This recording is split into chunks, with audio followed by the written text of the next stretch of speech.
Welcome to the Designer Up podcast, helping you level up your product design skills.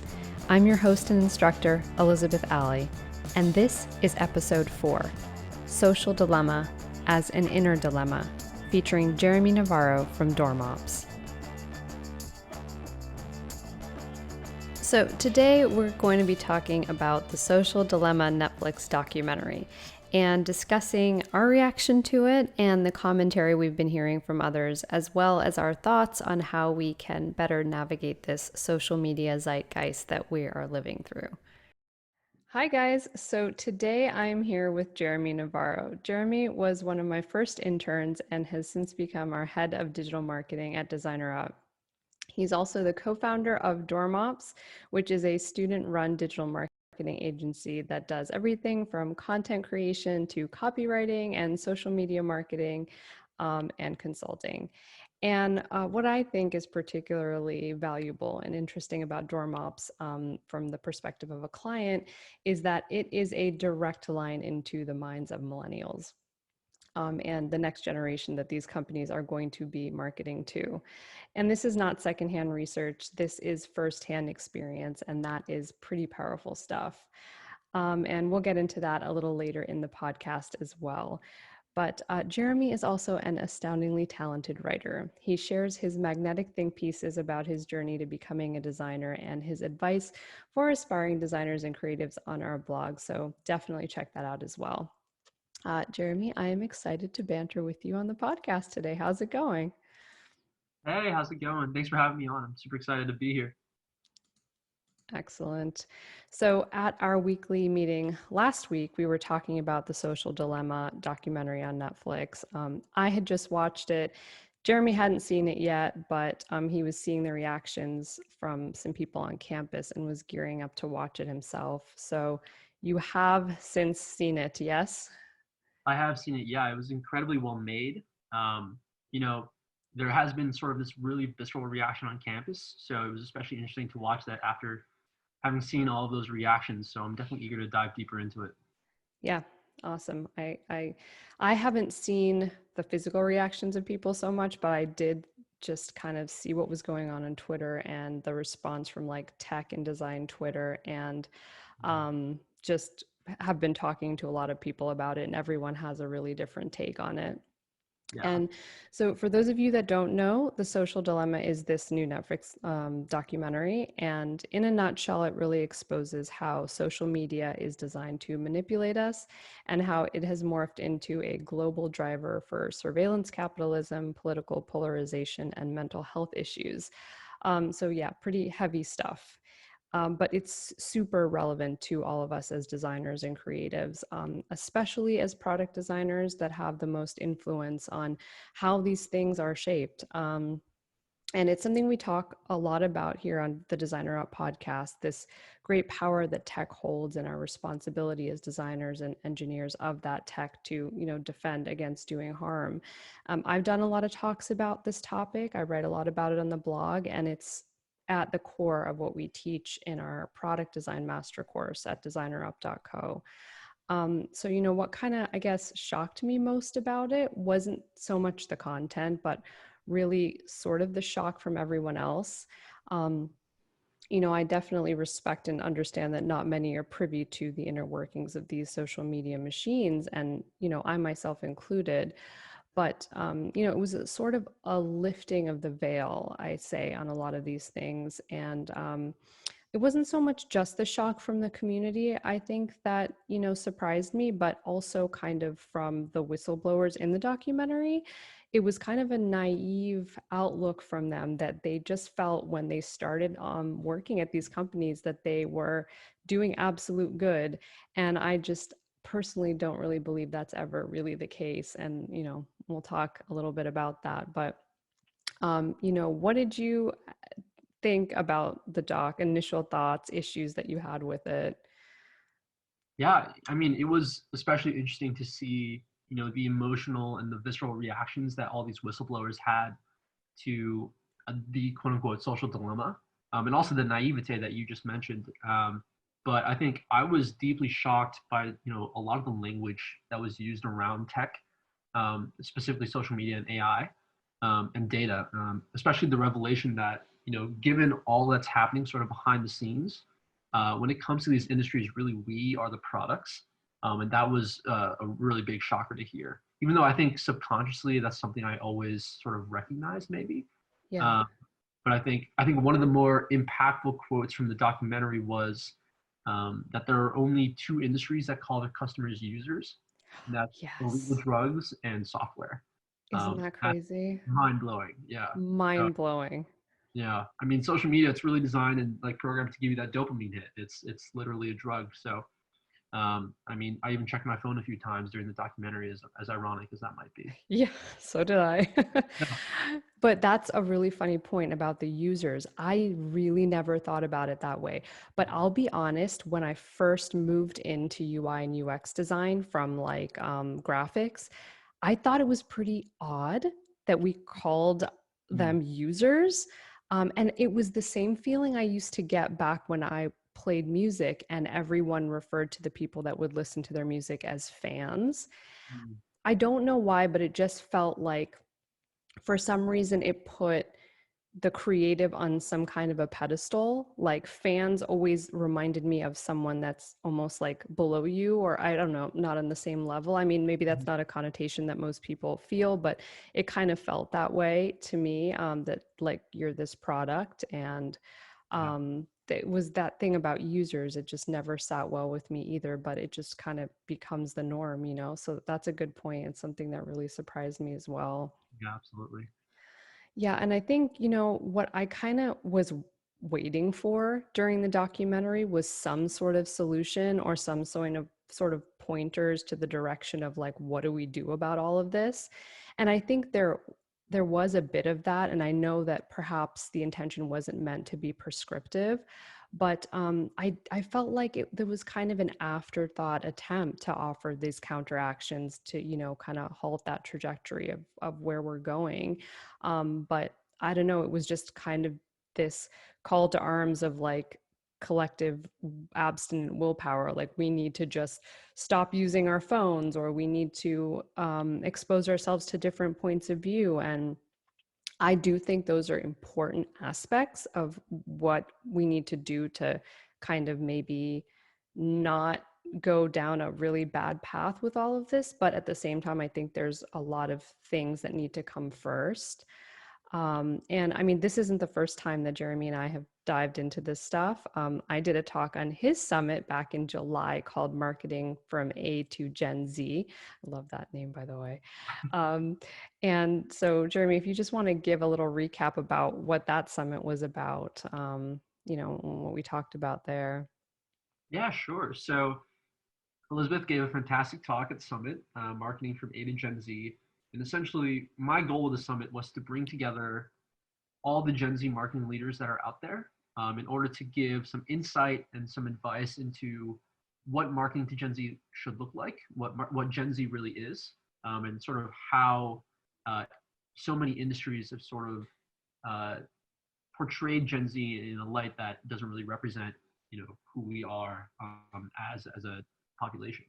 And so we had an amazing 2 days of discussions and talks. Our first day was about insights, and we had some amazing people from Juve Consulting, from the Ambassadors Company, from Gen Z Designs, and we talked a lot about the work that goes into marketing, and sort of the intentionality behind it, but also who Gen Z really is, as a group of people. And I think the one thing that sticks out to me the most is Gen Z isn't really a monolith. It's a bunch of different diverse opinions and perspectives and peoples. Um, at the same time, it is a very sort of large demographic, has a lot of buying power. So you can understand why so many people and so many companies are really eager to tap into Gen Z, as a Yeah. um, Yeah. yeah. And then our second day we had another amazing three panelists, and then that's also the day that we had Elizabeth give her amazing talk. And that second day we talked a little bit more about sort of actionable insights, like what can you do based on what you learned the first day, as a company.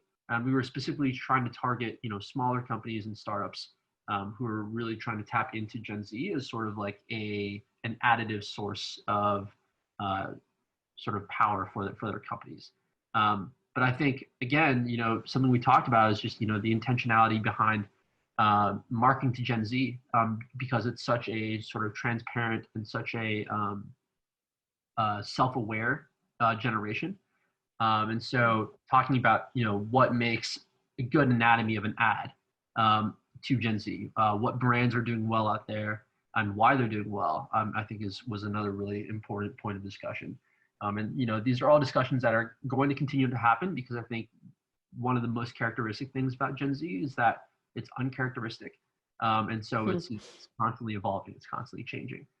So I'm hoping I can host another one of these again soon. Maybe get Elizabeth to speak again.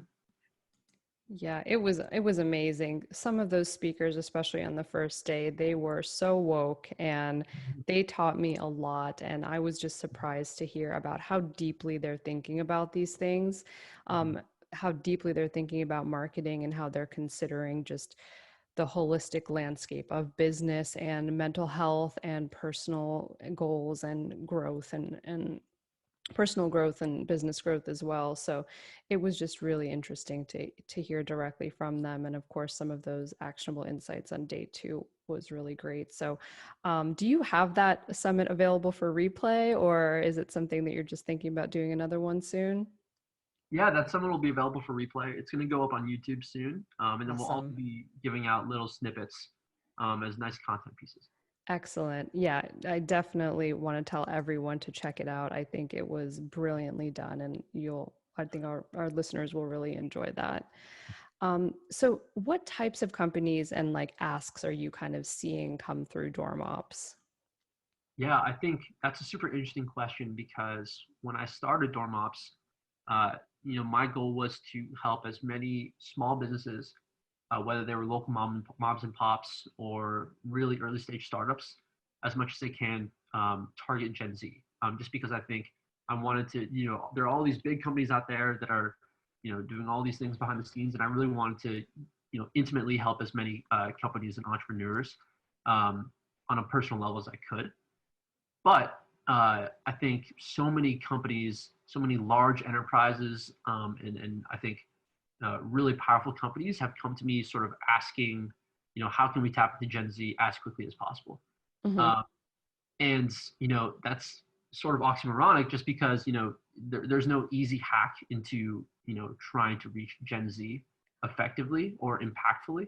I think there definitely is sort of like this illusion that you can through social media, and I think the social dilemma definitely showed us to some extent that there are ways to sort of like get this addiction Hmm. from Gen Z consumers, and I think I'm trying to at the same time navigate trying to get new clients for DormOps, also trying to fight this urge to help these companies tap into Gen Z as quickly as they Yeah. can, make as much profit as they can, and get all the data that they can.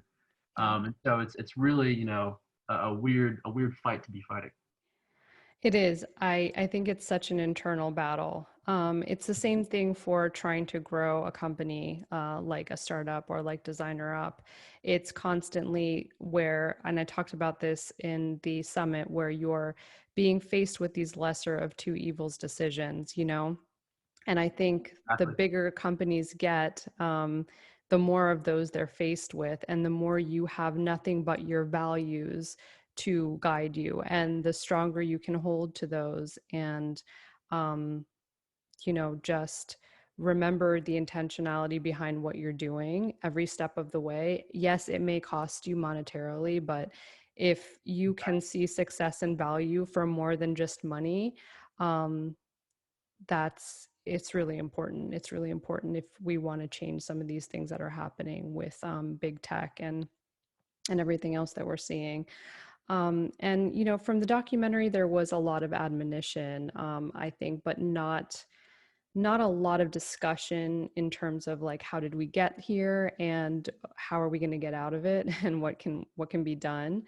And so I kind of wanted to take a step back. And, like before we prescribe kind of changing tech or avoiding it or pointing the finger and the blame, I think what kept coming to my mind when I was watching it is like, what is the need? What is this void that we're not able to fill without technology, without having our phones on us 24/7, without needing that validation from a social media like? What's missing from our relationships, ourselves and others, that kind of leave us vulnerable to this manipulation or this, social tech brainwashing? And I think that's what I mean when I say I feel like the real dilemma is an inner dilemma before it's a social one. And so, kind of, are you seeing this happen a lot in your generation in campus? Do you feel this conflict that we're talking about, kind of in the professional space, also happening in the personal space with people that you know? Yeah, absolutely. And I think, again, something that they said in the documentary was, we've switched from sort of this tool-based thinking about tech to sort of this addiction-based thinking. Hmm. And that's something that you see, all across, different spheres. And it's like sphere agnostic. And I think Yeah. that's super scary because, again, like I said in the documentary, like social media, especially, not just tech, is sort of like this utopian thing, but at the same time, this dystopian thing. And so Hmm. it's all a matter of, I guess how we use it.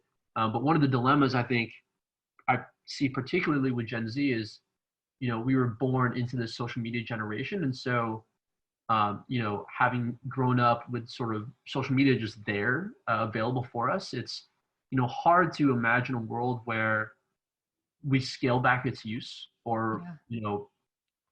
think about the fact that there are so many corporations out there that don't use it as intentionally as we do. Yeah. Um, and that sort of dissonance is definitely something that can come across as a roadblocker and give you some, or gives me at least some disillusionment over, whether or not Gen Z can use social media as like a powerful tool moving forward. And it's done so many amazing things, but at the same time, you know, if we even just log in and tap a few things and give that much data away, it really makes you wonder. Yeah. I know exactly what you mean. And I wrote about this recently too, in an article titled User Centric Design: Is It Mhm. Causing Us More Suffering Than Good? And Right. I think that's something that we forget in trying to make everything more user centric. We're really saying we're trying to make everything really people centric. And then, furthermore, what we're saying is we're trying to make everything really easy, really utopian, as you said, right? Right. And the issue with that is it's a very anthropocentric point of view. We're not thinking about the planet as much when we're constantly doing that, when the main focus is how do we make our lives as humans easier. Sometimes that directly contradicts what's better for animal life or the planet, or, things that are not human. Mhm. And so I think that is where, it's so important to address those inner issues. And I think the one way to ease a lot of the discomfort and to change our perception about all of these social dilemmas is really to know yourself, you know, to know yourself and to have these things not have such a hold on you naturally, intrinsically, for you to not want them, is this very powerful form of freedom, I think, that we're all looking for. And that just creates a more healthy mindset and a more healthy way of moving through the world. And I think, there's a lot of ways to do that, whether it's through mindfulness practices or meditation or therapy. And again, our what we teach at Designer Up is all about mindful design and interaction. And it's just based on this idea that every decision that we make and everything that we build and do is really an extension of ourselves. And so we can't really, divorce what we're doing and what we're making from kind of who we are inside. So it's just so important to take care of that. And I think, the pointers in the documentary that talk about exposing ourselves to differing opinions, I think it's important. It's extremely important, especially now that we're more aware of how we're being fed, what we want to reinforce our, world views and our beliefs about reality, Mhm. and how that can be dangerous. But I think that there is definitely an issue with exposing ourselves when we aren't ready and when we don't have the tools to be able to handle those opinions. And I wanted you to tell them about that story that you told me about what happened with Charles Murray at Middlebury College and a little bit about that. So, yeah, just tell us about that. Yeah, yeah. So Charles Murray is a quote unquote academic and an author, and he wrote The Bell Curve, which was this extremely controversial piece of work that essentially talks about the biological inferiority of specific races, people. And uh, sadly enough, he was invited to speak on Middlebury's campus. This happened a year before I came onto campus. Um, and there are so many ongoing discussions, yeah, especially today, about the purpose of an academic institution and when to expose students to differing opinions, like you mentioned. Um, what's so hard about that discussion is there's a really thin line, if there's a line at all, maybe even just a gray area between differing opinions and then something that devolves into hate speech or speech that's offensive and Mhm. injurious. Um, and so when he came onto campus, well, some students thought that they were inviting him, purely for the sake of meeting someone who could give them an academic argument to, uh, argue against. Uh, what ended up happening is that his presence and his talks had a really deeply psychologically injurious effect on a lot of students on campus. Mhm. Um, and I like to think retrospectively and say that that's something that should have been expected. That but again, it is sort of like this really thin line between offensive speech and then speech that really injures someone. Yeah. Um, and so yeah, I mean, like, it's taken in the context of social media, where you know, as the social dilemma showed us, like almost all our feeds can be just these echo chambers for us. Yeah. It's something that is really hard to grapple with. Exactly. And I mean, that's exactly the point. I think it is important to expose ourselves, but the problem comes when we're not psychologically equipped Mhm. to handle it with the right tools, to know how to respond. Because when someone comes at you with something that feels really offensive and just lights that fire, that anger, that fear inside of you, if you don't have the right inner tools, like nonviolent communication and the practice of empathy and other things to be able to transform that into something that's not going to be psychologically damaging, and to be able to have the right vocabulary to dialogue about it in an open and accepting way, Mhm. that's when the problems really happen. And it's evidenced in the responses from social media as well, ironically, from Twitter and Facebook and everywhere else, where people were really angry and fearful about what they saw in the documentary. There were a lot of negative emotions, and those negative emotions just beget more negative emotions, and it just became this yelling match on Twitter. Right. And I think in terms of like Gen Z as well, I feel like the generation has just been a lot more exposed to things like mindfulness, and there are less of a stigma to things like mental health, and even from my generation or my parents' generation. But how are you seeing? And I think you kind of explained a little bit how you're seeing their reaction to these things, but their ability to hold different viewpoints without reacting negatively.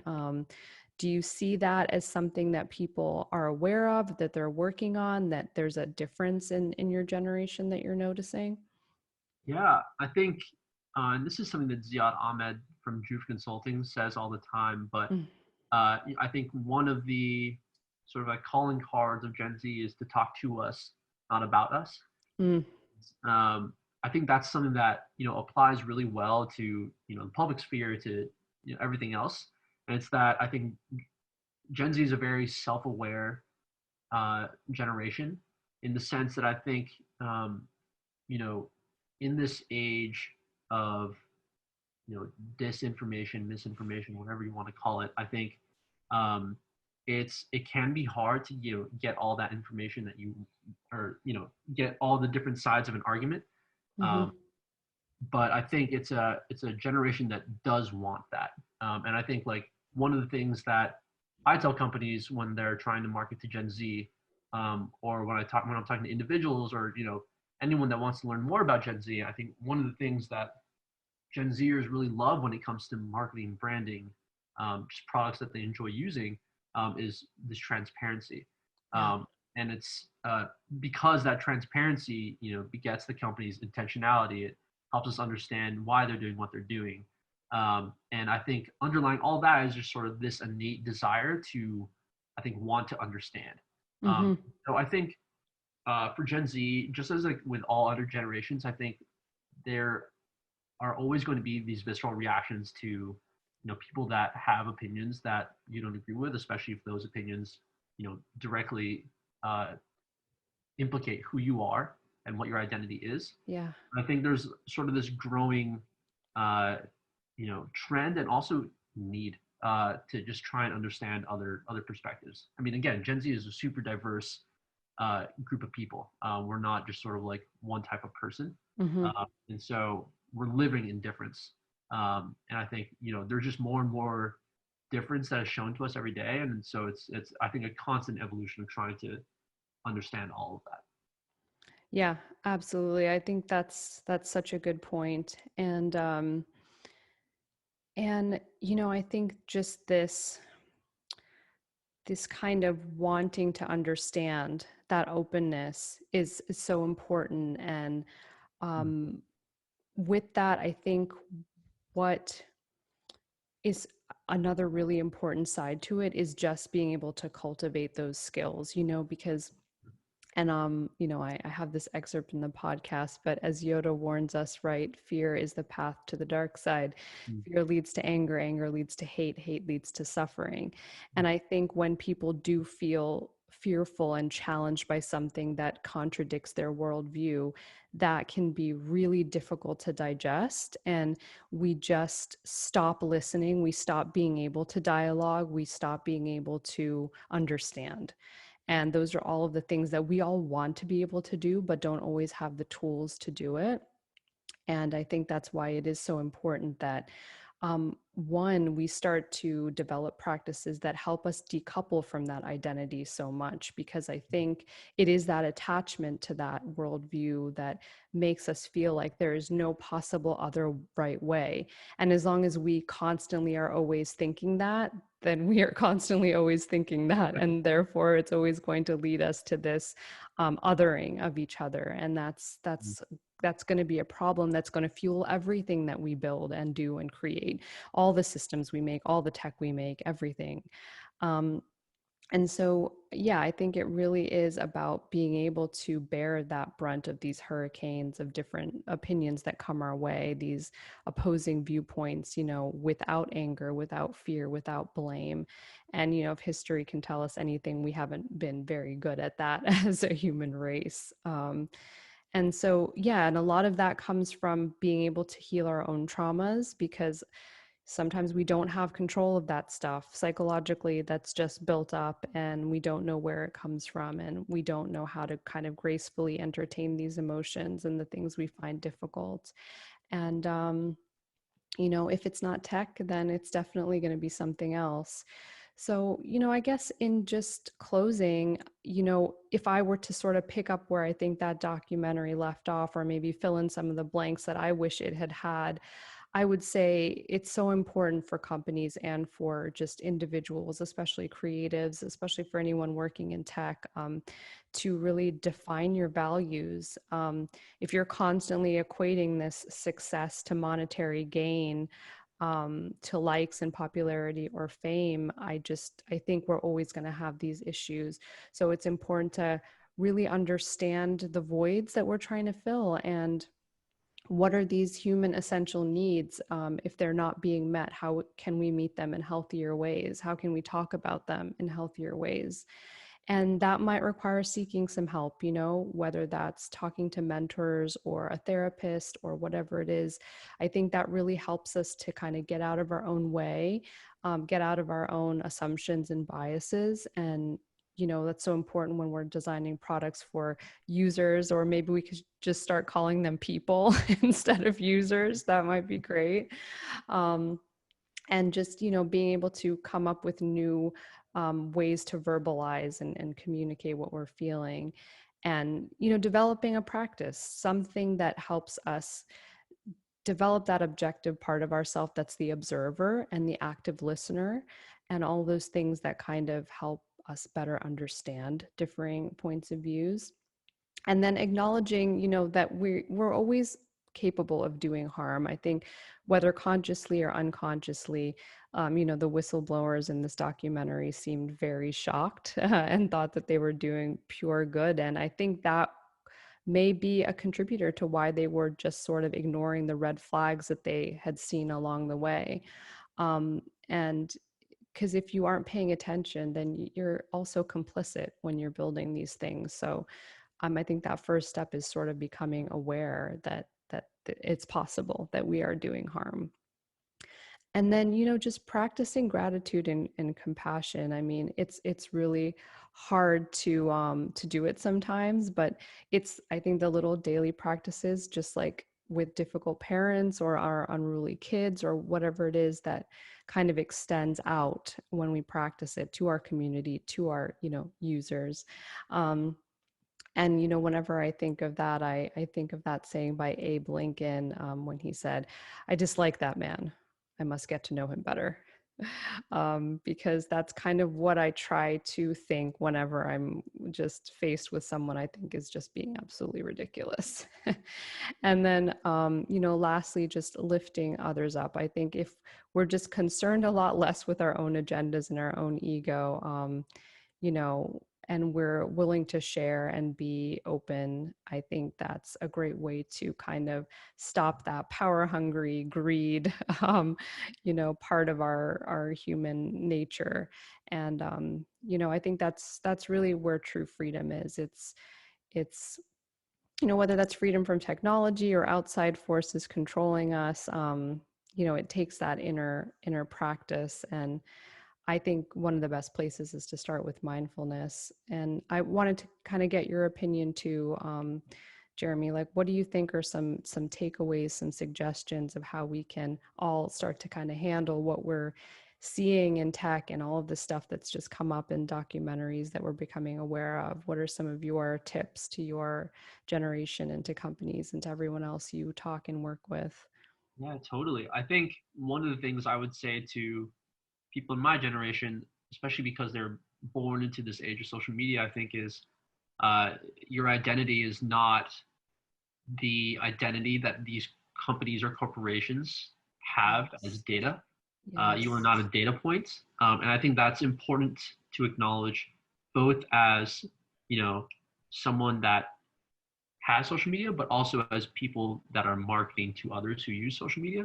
Um, you know, uh, Humans are not are not data points, as much as we want them to be for profits. They're not, and so it's important to be mindful in that, and intentional in how you use your marketing and how you brand yourself. Um, this I think what they said in the documentary is there's this new market for human attention, and you want to stray Mhm. away from, I think, productizing uh, humans and human attention in general. And so just being conscious of that, I think, is super important. I think it's really easy. Again, social media is this utopia and dystopia at the same time, and I think while it can be really easy to have this downward spiral to the dystopia, because once you get rolling downhill, it's super hard to stop it. It's going to be an uphill battle to try and make it the utopia that it can be. And so Yes. we have to be very intentional and very conscious in the way that we use it. That's brilliantly said. Think that's the perfect wrap up to everything we talked about today. So, thank you so much for the brilliant insights, for just talking with me about all of this. And If you guys want to learn more about this stuff, about designing and building more mindful products, come check out what we're doing at Designer Up. Check out what Jeremy's doing over at DormOps, and stay tuned to the podcast for more. And we're over at designerup.co. Thanks again for watching. Thanks for listening, and we'll see you again soon. Thank you so much, Jeremy. Thank you. Bye.